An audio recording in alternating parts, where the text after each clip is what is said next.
Bienvenidos a un nuevo análisis a fondo. Hoy tenemos sobre la mesa un tema que, parece sacado directamente del guión de un thriller legal, pero que es la cruda realidad que se vive en un rincón geográfico de Argentina. Sí, una historia con mucha tela, desde luego. Muchísima. El objetivo de esta inmersión en las fuentes es intentar desenredar una madeja de testimonios totalmente contradictorios. Queremos entender cómo un proyecto de inversión idílico puede llegar a convertirse en una auténtica pesadilla en los tribunales. Exacto. Porque hablamos de una historia que mezcla sueños de retiros ecológicos, acusaciones cruzadas de estafa, episodios de violencia extrema y, en el centro de todo, a una figura pública muy conocida en aquel país, el músico de rock Javier Calamaro. Y el material base para desgranar todo este conflicto, proviene de unos extractos increíblemente reveladores de una entrevista televisiva. Se emitió en el canal de YouTube llamado JAX Digital en un segmento titulado Javier Calamaro rompió el silencio sobre la demanda en su contra. Pues fíjate que la situación expone de una forma muy descarnada la vulnerabilidad de los derechos de propiedad y las consecuencias colaterales que tiene un sistema judicial cuando opera con una lentitud extrema. Claro, es que es un microcosmos que ilustra qué ocurre en el mundo real cuando las instituciones no dan respuestas a tiempo. Eso es. Y el gancho de esta historia es fenomenal porque lo tiene todo para atrapar la atención de quien nos escucha hoy. Hay un proyecto de barrio cerrado con un nombre así evocador y místico, Chakras del Universo, denuncias sobre cabañas incendiadas en mitad de la noche, amenazas de muerte constantes. Madre mía. Y para rematar, una batalla a 3 bandas en pleno directo televisivo donde nadie, absolutamente nadie, parece ponerse de acuerdo sobre quién es la víctima y quién el victimario. Es un caos total. Totalmente. Y según la cronología que detalla el propio Javier Calamaro en la entrevista, toda esta odisea arranca hace aproximadamente 15 años. Él relata que, junto a su socia Yanina Arias Toya, deciden embarcarse en una inversión mayúscula. Sí, compran el 50% de un inmenso terreno de 120 hectáreas. El vendedor original es un hombre llamado Daniel Barrera. Exacto.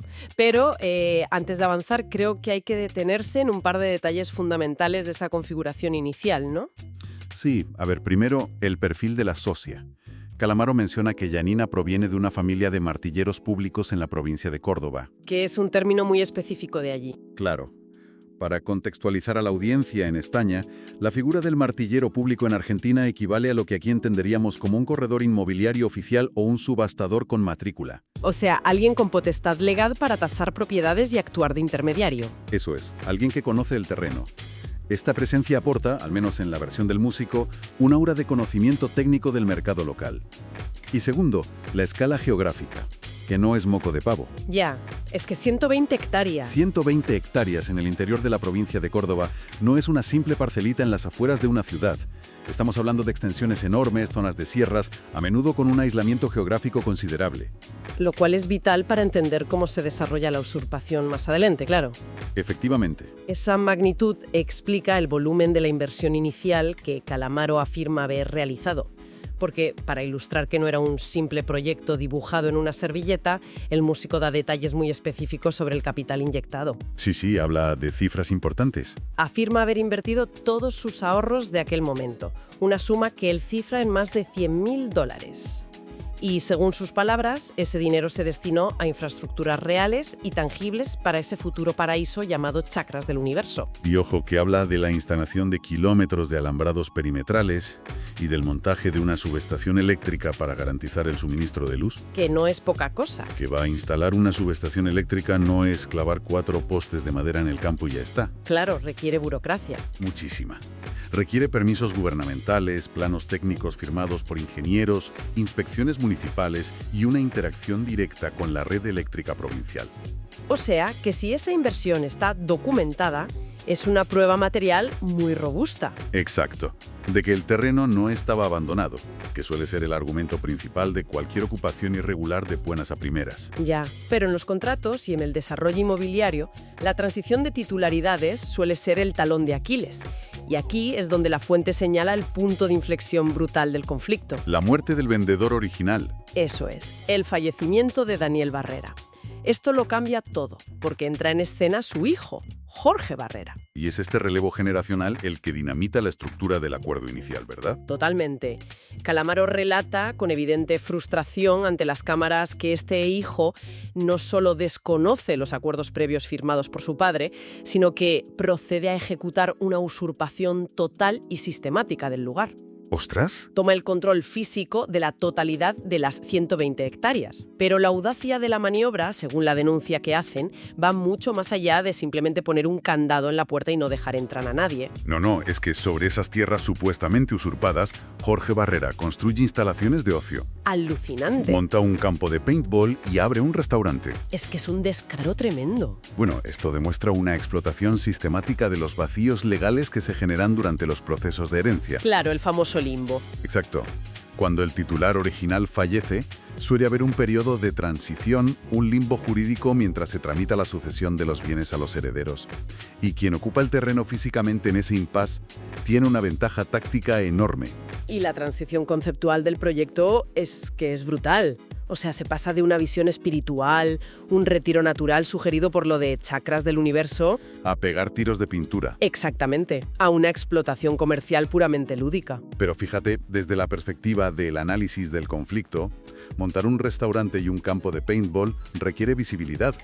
Claro, necesitas clientes. Necesitas atraer clientes, poner carteles en la carretera, ofrecer servicios. No es una ocupación clandestina para nada, es una apropiación a plena luz del día. Y esa desfachatez visual nos lleva directamente a la escalada de la tensión. Porque el conflicto abandona rápidamente los despachos de los abogados y, lamentablemente, se vuelve peligrosamente físico. Ya, aquí es donde la cosa se pone fea de verdad. Muy fea. Cuando los supuestos dueños legítimos intentan reclamar lo que consideran suyo, la respuesta que describen en la entrevista es extrema. Calamaro afirma que Jorge Barrera presuntamente prendió fuego a varias casas que estaban en pleno proceso de construcción dentro del recinto. Madre mía. Y da un ejemplo muy descriptivo. Menciona una cabaña que pertenecía a su socia, a Yanina. Recalca que no eran 4 maderas apiladas, sino una casa totalmente equipada. Ya, lista para vivir. Lista para ser habitada, con camas, televisores, electrodomésticos, todo reducido a cenizas en medio de la noche. Pues eso es un salto cualitativo enorme en el nivel de agresividad. Totalmente. Destruir metódicamente el patrimonio ajeno es enviar un mensaje intimidatorio inequívoco. Es la violencia utilizada como una herramienta extraoficial de desalojo para asegurar el control territorial. Y vaya si intimida. Claro, y plantea una barrera psicológica insalvable para cualquier inversor que pretenda continuar con el proyecto original. Es que a ver quién se atreve a construir ahí otra vez. Nadie en su sano juicio. Y la intimidación no se limitó a los ladrillos y a las neveras. Calamaro denuncia formalmente haber recibido amenazas de muerte de forma reiterada. Ostras, un marrón cada vez más oscuro. Amenazas dirigidas hacia él, hacia la propia Yanina e incluso hacia la hija de esta última, que en aquel momento, según puntualiza la fuente, era menor de edad. ¡Qué locura! A dialogar o a inspeccionar el terreno, se topaba inmediatamente con este muro de agresiones y amenazas. Fíjate que hay un detalle fascinante en la estrategia que se le atribuye al acusado, y es la sofisticación para encubrir esta violencia bajo una pátina institucional. Sí, la supuesta fundación. Eso es. Más allá de la fuerza bruta, Calamaro señala que Barrera utiliza una fachada con apariencia legal para justificar y blindar su ocupación. Supuestamente alega estar respaldado por una fundación de protección de aborígenes o pueblos originarios de la región. Una coartada que el músico califica directamente de absurda y fabricada. O sea, en la entrevista asegura tajantemente que esa fundación es totalmente inexistente a nivel legal. ¿Y que no hay pueblos originarios ahí? Exacto, dice que históricamente no hay ninguna presencia documentada de pueblos originarios reclamando esas sierras en particular. Así que denuncia la creación de un escudo moral y pseudo-legal ficticio diseñado puramente para paralizar cualquier intento de desalojo por parte de las autoridades. Y la utilización de esa táctica nos introduce a un concepto estructural que es fundamental en toda esta historia, que es la impunidad. Sí, el gran tema de fondo. El propio Calamaro verbaliza una sospecha muy clara para intentar explicar cómo es posible esta situación. Él argumenta que es materialmente imposible que un individuo usurpe 120 hectáreas a la vista de toda la comunidad, Construye el restaurante, construya infraestructuras de ocio, incendie propiedades ajenas y amenace de muerte a familias enteras durante años, a menos que cuente con una banca política. y ese término, el de banca política, resuena con mucha fuerza en el contexto del interior argentino. se refiere a contar con el apoyo tácito, la protección o simplemente la vista gorda de ciertos sectores del poder local. Ya sean autoridades municipales o fuerzas de seguridad de la zona. Exactamente. Es que la logística del día a día lo exige. O sea, un restaurante necesita inspecciones de sanidad, un campo de paintball necesita permisos de apertura y probablemente tributar algún tipo de impuesto local. No puedes operar en la sombra si tienes la puerta abierta al público. Claro. Si el municipio permite que un negocio opere comercialmente sobre un terreno que está bajo un litigio feroz por usurpación y destrucción de la propiedad, la teoría de la banca política cobra un peso enorme. Totalmente de acuerdo. Para que esa infraestructura de la impunidad se sostenga en el tiempo, se requiere que múltiples engranajes del Estado miren deliberadamente hacia otro lado. Y con todo este panorama de intimidación y supuesta corrupción local, uno pensaría que los bandos están clarísimos. Los buenos por un lado, el usurpador por otro. Pero no. Pero no. Justo en ese momento, la entrevista en YouTube da un giro argumental completamente inesperado. En pleno directo, vía telefónica, el programa introduce a una tercera en discordia. Se lía parda. Se lía pardísima. Hablamos de Silvina Carla Canzani, una mujer que afirma haber comprado un terreno en ese mismo desarrollo de Chakras del Universo y que entra en directo para denunciar haber sido brutalmente estafada. Y la aparición de esta tercera voz fractura la narrativa lineal que se estaba construyendo. Por completo. Porque esta compradora no interviene para sumar fuerzas con los demandantes originales contra el supuesto usurpador, sino para abrir un frente de ataque completamente nuevo. Y lo hace con una contundencia implacable, de verdad. Se exponen los durísimos términos de Carla ante toda la audiencia del canal. Califica el discurso que acaba de dar Calamaro de, y cito textualmente, vomitivo. Tela. Lo acusa directamente de mentir de forma permanente y descarada ante las cámaras. Su versión de los hechos pinta un cuadro muchísimo más oscuro y complejo de lo que parecía. Sí, ella sostiene que no hubo una estafa aislada por parte del hijo descarriado del vendedor. Su afirmación categórica es que Calamaro, la martillera Janina y el propio Barrera eran socios en la estafa. Que operaban conjuntamente como una banda organizada. Es una acusación gravísima que reconfigura toda la escena desde la perspectiva del espectador. Lo que esta persona está planteando es una teoría de conspiración inmobiliaria a gran escala. Donde las aparentes víctimas no serían más que el señuelo para atraer a pequeños inversores. Exacto. Y para darle peso a su teoría, Carla relata una anécdota muy gráfica sobre el momento exacto en el que ella formalizó su compra. Asegura que mientras Janina le mostraba la parcela sobre el terreno, Barrera estaba allí presente físicamente. Mirando. A pocos metros, simplemente observando la operación en silencio. Y según la conclusión a la que llega Carla tras perder su inversión, todos estaban compinchados atrayendo a incautos, hasta que uno de ellos, en este caso Barrera, fue más vivo. Se adelantó al resto de la panda y decidió quedarse con todo el botín y la tierra. Traicionando a sus presuntos cómplices. Eso es lo que dice ella. Analizar esto desde la sociología del conflicto resulta muy revelador, ¿eh? A ver, cuéntanos. Cuando las personas pierden los ahorros de su vida en una inversión fallida y se sienten completamente indefensas ante el sistema, la necesidad psicológica de encontrar culpables tangibles se expande de forma natural. Claro, necesitas apuntar a alguien. En la mente de quien se siente estafado, todos los individuos que estaban sentados al otro lado de la mesa de negociación en el momento de firmar los papeles, pues se fusionan en una única entidad monolítica y hostil. Meten a todos en el mismo saco. Exacto. Si esta mujer entregó su dinero a la socia de Calamaro, en su percepción directa de los hechos, Calamaro es inherentemente responsable del fraude, sin importar las disputas internas que pudieran existir después entre ellos. Y ahí es donde entra la vehemente defensa del músico, intentando desmontar esa percepción de bloque monolítico, ¿no? Calamaro contrasta estas acusaciones argumentando cuestiones de logística básica y de sentido común. Sí, se defiende con uñas y dientes. Recuerda a la audiencia que él reside habitualmente en la provincia de Buenos Aires, a cientos de kilómetros de distancia del foco del conflicto en Córdoba. Y recalca con mucha insistencia cuáles son sus dos únicas profesiones reales. Músico y productor de aceite de oliva. Tal cual.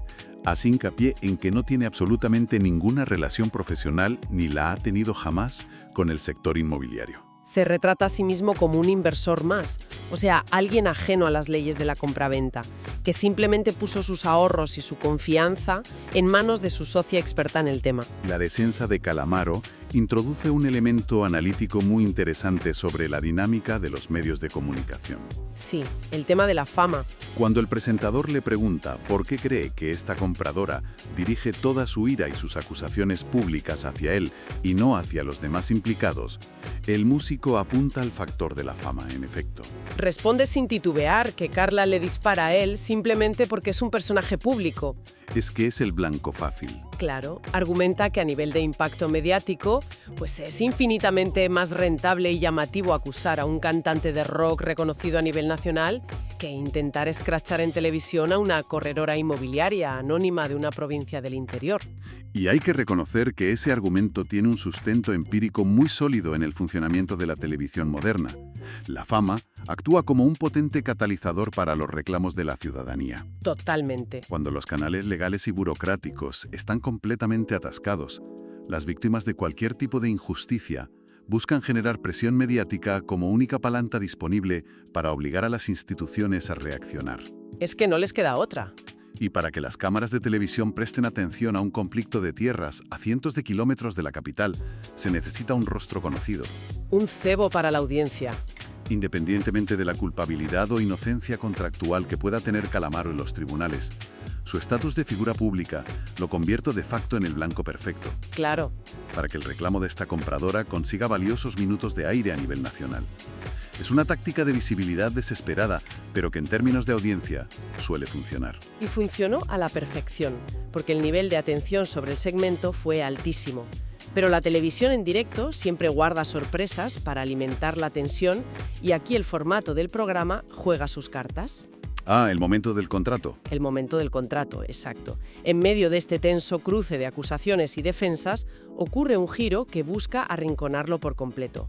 El presentador saca a relucir un documento en plena emisión. La típica emboscada televisiva diseñada para generar impacto emocional inmediato. Tal cual.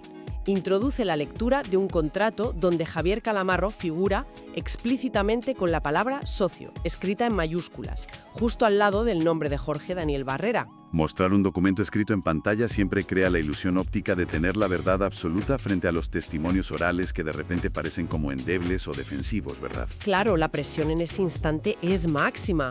Calamaro tiene que interrumpir y salir al paso rápidamente para aclarar la confusión legal ante los miles de espectadores que están viendo ese papel en la pantalla. Un papel que lo compromete, claro. Él explica que la sociedad original, la que está plasmada en ese contrato que muestran, se firmó hace 15 años con el padre fallecido. Cuyo nombre completo era Daniel Barrera. Exacto. Aclara desesperadamente que ese documento histórico no lo vincula a nivel societario con el hijo, que se llama Jorge Barrera, que es precisamente el individuo al que él está acusando de cometer los delitos y de usurpar la tierra.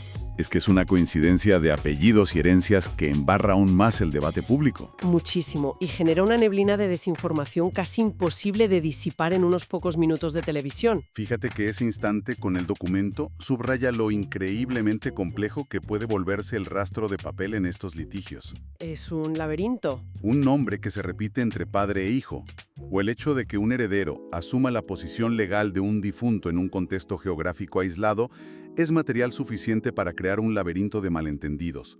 Sin duda. En ese plató de televisión, la verdad jurídica, que requiere horas de peritaje y análisis de firmas, queda sepultada bajo capas de interpretaciones apresuradas y titulares sensacionalistas. Titulares que buscan el conflicto inmediato. Y bueno, el concepto de laberinto nos adentra en la última sección de nuestro análisis, que es quizás la que deja un pozo más desolador sobre el estado de las instituciones en este caso. Sí, la parte judicial. Pese a todo el ruido mediático, la entrevista detalla que existe una realidad legal paralela y monumental. Hay en marcha una gran demanda colectiva en los juzgados de la provincia de Córdoba. Y no son 4 gatos, ¿eh? No. No se trata solo del músico y de esta compradora indignada. Hay un frente legal que agrupa unos 30 damnificados en total. 30 personas impulsando causas simultáneas en el fuero penal y civil por delitos de extrema gravedad. Usurpación de tierras, amenazas reiteradas y asociación ilícita. Ahí es nada. Coordinar a 30 personas defraudadas en una única demanda colectiva es una pesadilla logística en cualquier parte del mundo. Me lo imagino. Significa aunar 30 contratos de compraventa distintos, reunir testimonios dispersos, unificar estrategias legales y mantener la cohesión de un grupo de víctimas que, como hemos visto en directo, a menudo desconfían profundamente las unas de las otras. Se tiran los trastos a la cabeza. Exacto. Pero la existencia misma de esta macrocausa indica que hay un reconocimiento judicial incipiente de que existe un problema estructural severo con ese terreno, mucho más allá de una simple disputa entre dos particulares. El problema es que agrupar a las víctimas y tener la razón legal no significa absolutamente nada si las instituciones no se pronuncian a tiempo. Ese es el gran drama. Calamaro aprovecha la plataforma para exponer su profundísima frustración con la lentitud paralizante del sistema y relata una anécdota personal muy reveladora. ¿La demanda contra la cadena de televisión? Esa misma. Cuenta que interpuso una demanda por injurias contra el canal de noticias Crónica TV. Y el dato escalofriante es cuando lo hizo, hace más de 15 años. 15 años esperando. Asegura que a día de hoy, década y media después de presentar los papeles, sigue sin tener ningún tipo de respuesta o resolución por parte de los magistrados. Esa parálisis lo cambia absolutamente todo en la dinámica social del país. Porque cuando la lentitud judicial se vuelve crónica, no estamos hablando solo de un problema de burocracia polvorienta. ¿No es algo mucho más grave? Estamos describiendo la creación del ecosistema perfecto para la desesperación absoluta. Cuando las instituciones del Estado que ostentan el monopolio de la resolución de conflictos tardan 15 años en pronunciarse sobre un papel, se genera un inmenso vacío de poder. Y en la naturaleza, los vacíos siempre se llenan. Siempre. Se llenan con los más fuertes o los más rápidos, con personas que deciden construir un negocio de paintball sobre tierras que saben que tardarán lustros en ser desalojadas legalmente. Precisamente. Y se llenan también de ruido y furia en el espacio público. Esta inacción del Estado permite y fomenta que las distintas víctimas del caso terminen enfrentándose ferozmente entre sí. Claro, porque ambas partes se sienten estafadas. Recordemos que tanto Calamaro como Carla afirman haber invertido su patrimonio de buena fe. Sin embargo, la ausencia de un juez que ponga orden las obliga a dirimir sus angustias gritándose a través de una línea telefónica en los platos de televisión. Qué triste, la verdad. La energía cívica que debería estar canalizada en los tribunales resolviendo el conflicto de fondo se dispersa en guerras públicas de reputación. Y mientras las víctimas se despedazan en YouTube, el presunto usurpador sigue operando su restaurante con total normalidad. Con total tranquilidad comercial, sí. El sistema ha fallado estrepitosamente en su función más básica, que es ser el pacificador social. Sin duda. Es una disección milimétrica de las consecuencias reales de la burocracia extrema. Y a pesar de toda esa oscuridad, de la tensión desbordada, del intercambio de insultos, el segmento televisivo concluye con un destello de resolución inesperada. Un momento de lucidez, podríamos decir. Calamaro hace un cierre donde, en lugar de redoblar los ataques personales contra la mujer que acaba de insultarlo ante miles de personas, opta por hacerle una promesa pública. Le tiende la mano. Le tiende la mano.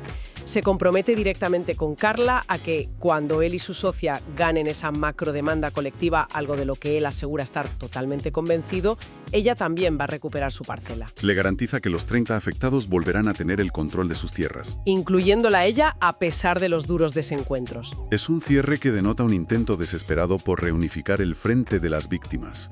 Muestra una comprensión profunda de que todos los que pusieron su dinero en ese sueño inicial son, en última instancia, compañeros en una misma desgracia.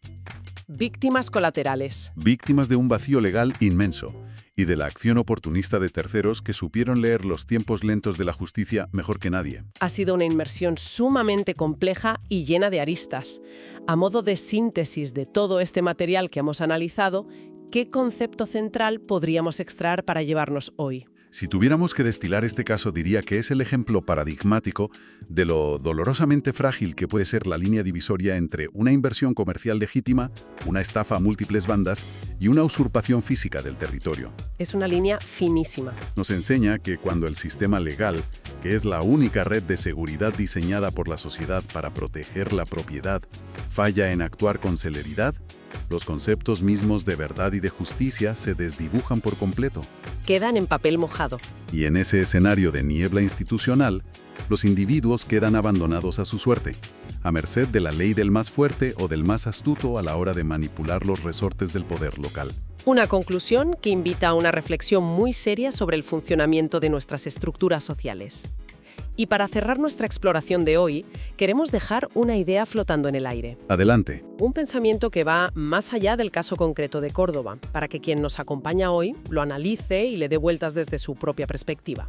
Construyendo sobre esto último que hemos abordado, sobre la desesperante lentitud de los juzgados y la ocupación física continuada a lo largo del tiempo, nos hace preguntarnos lo siguiente. A ver.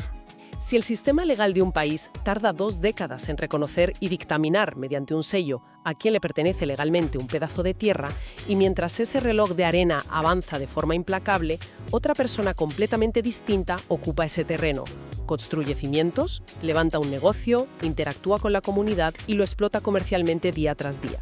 En la práctica cotidiana y cruda del mundo real, ¿qué significa verdaderamente ser dueño de algo? Es una gran pregunta. ¿Acaso la propiedad privada es simplemente un título almacenado en el fondo del cajón de un ministerio, esperando pacientemente a que un magistrado lo valide 20 años después? ¿O la verdadera propiedad se define, de facto, por la capacidad real y física de imponerse, de habitar, de defender y de transformar el terreno en el aquí y en el ahora? Un debate apasionante. Es una invitación a repensar las mismísimas bases de lo que consideramos nuestro y de cómo el tiempo puede alterar el peso de la ley. Hasta la próxima.